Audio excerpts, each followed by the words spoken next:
Okay, let's get real for a second. Parenting kiddos with ADHD is exhausting. And some days just thinking about talking to a therapist feels impossible. That's why I love TalkSpace. Here's the game changer. You can text or chat with a licensed therapist whenever you need. No waiting rooms, no awkward, hi. No forcing yourself to talk out loud when your nervous system is already shot. Just real support on your time in your space. If you're shy, anxious, overstimulated, or just flat out done speaking, this is life-changing. You type, they respond, and suddenly support is literally in your pocket. And the practical mom part? TalkSpace accepts most insurance. The average copay is around $15, and a lot of insured members pay $0. No insurance? Still covered. You can get $80 off your first month with promo code SPACE80 when you go to Talkspace.com. So if you've been thinking, I need help, but I can't even, this is your sign. Match with a licensed therapist today at Talkspace.com and save $80 with code SPACE80. Less guilt, more support. That's the energy we're bringing into 2026. Okay, this one feels kind of different. For the last 12 weeks, we've been in it. The New Year, Less Chaos campaign. We've had experts, strategies, science, things that made me feel hopeful, and honestly, things that made me feel attacked personally in the most loving possible way. And if I'm being honest, this was not a fix my kid journey. This was a, oh, it's me too kind of journey. So today, I don't want to highlight everything like a highlight reel. I want to tell you what actually stuck. The things that made me pause midday and go, oh shit, I've been doing it wrong. The things that changed the way I show up. And the things I'm still very much working on. Welcome to Chaos and Caffeine, the ADHD parenting podcast where you do not need a degree to understand your kid. I'm Danielle, mom in the trenches who spent years obsessing over how to do this better, so you don't have to learn everything the hard way like I did. Each week, I bring on experts who actually make sense. And then if you want the real story, come hang out with me on Patreon where I break down how it all played out in my house. What worked, what flopped, and what I'm still side-eyeing. Thanks for being here. First up is my conversation with Dr. Michael Elice. He said, food is not love. Listen, when he said it, the Southern mama inside of me wanted to kind of fight him. Because where I come from, food is love. Or so I thought. It's how we celebrate. It's how we comfort. It's how we show up. But what hit me later was realizing I might be loving my kid in a way that's quietly making things harder for him. And that wrecked me a little. So I had to reframe it. Food is love. But love also says, I'm going to make these small changes because your brain deserves support. I'm going to explain why we're doing this. I'm going to help you struggle less. That's love too. Just a little more intentional. My episode with Peggy Gamula taught me alignment matters. One of the most underrated things we talked about, checking in with your co-parent, your family, your people. Because nothing will make you spiral faster than parenting an ADHD kid with mixed messaging. My kiddo has actually told me that he has different rules for different people. And that sucks. One parent is enforcing, the other is exhausted and giving in. Grandma is handing out snacks and iPads like it's her full-time job. And suddenly your kid looks inconsistent when really the system is inconsistent. That one stuck. Same lens, same page, same energy. Or we're all just out here winging it in completely different directions. From Dana Cruz, I received permission to parent my kid. This one felt like someone unlocked a cage. I had a conversation with Dana Cruz about permission, and while she did not explicitly say this, I took away the permission to parent my kid without running it through the invisible committee of other people's opinions. Because let's be real, ADHD parenting already feels like you're doing everything wrong according to somebody. Too strict, too soft, too structured, too chaotic. And at some point you have to decide, I know this kid. I live with this kid. I'm going to trust myself here. That one gave me my backbone back. From Tracy Otsuka, Curiosity Over Judgment. This one sounds incredibly simple until you try to do it in real life. Be curious instead of my normal, judgmental, witchy self. So instead of, why are you acting like this? It becomes, what's going on here? And I'll be honest, sometimes what's going on is just chaos. But other times, it's overwhelm, it's confusion, it's a brain that moved too damn fast and left the rest behind. And curiosity changed the tone of everything. From Dr. Amber Brooks, Track the Patterns. I hate to admit this, because it's so simple, it's annoying. And we've been told it 1,000 times. But we need to keep a journal. We need to track patterns. Not a whole system, not a planner that costs $47 and looks pretty. Just paying attention. Because what I think is happening and what is actually happening, baby, that's not always the same damn thing.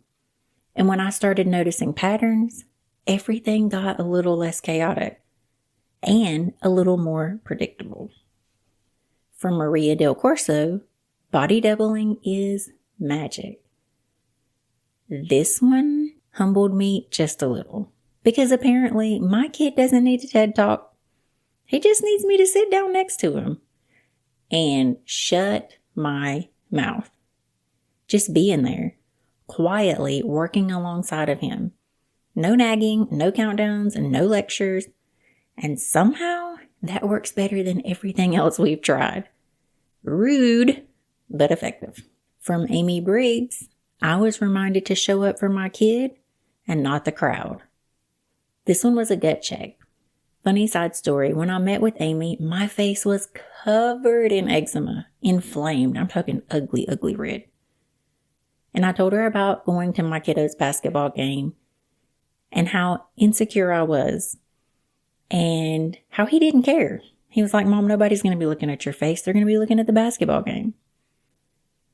So this was kind of a gut check, because how often are we parenting for other adults? The looks, the comments, the you should try this people. And somewhere along the way, we lose sight of the actual kid in front of us. This reminded me, I'm not raising a well-behaved child for the public approval. I'm raising a supported human. From Natalie McCabe, you hold the power in school meetings.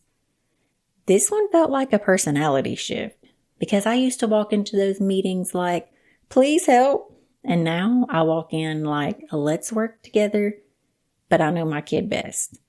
Now, you guys know I've always been that mom, but she said something incredibly powerful in that conversation. The school system is afraid of you. Yes, you. You are not a passive participant in your child's education. You are part of the team, and your voice matters more than you think. From Dr. Evie Acuna, get support. Phew, girl, this one is simple, but so damn hard. We cannot do this alone, and we're not supposed to. And finding someone who gets it, whew, baby, that's a game changer. Because advice hits different when it comes from someone who understands the brain you're parenting and the brain you might have. From Dr. Mary Lou Hulseman, basics still matter. This was a grounding moment because we chase big solutions. We want to change our whole diet, our whole house, our whole sleep routine. But sometimes the starting point is better food, more time outside, less chaos in the body. And sometimes that's all you need. It is not flashy, but it's incredibly powerful. From Sammy Garrett, Mom Rage is data, not failure. Phew, baby, this one I think we all needed. Because Mom Rage comes in hot, and then the guilt, girl, she comes in so much hotter. But what if it's not something to fix? What if it's something to notice, to get curious about, to say, okay, what pushed me here? That shift alone took away a layer of shame I did not even realize I was carrying. And lastly, from Dr. Kristen Cook, look at yourself too.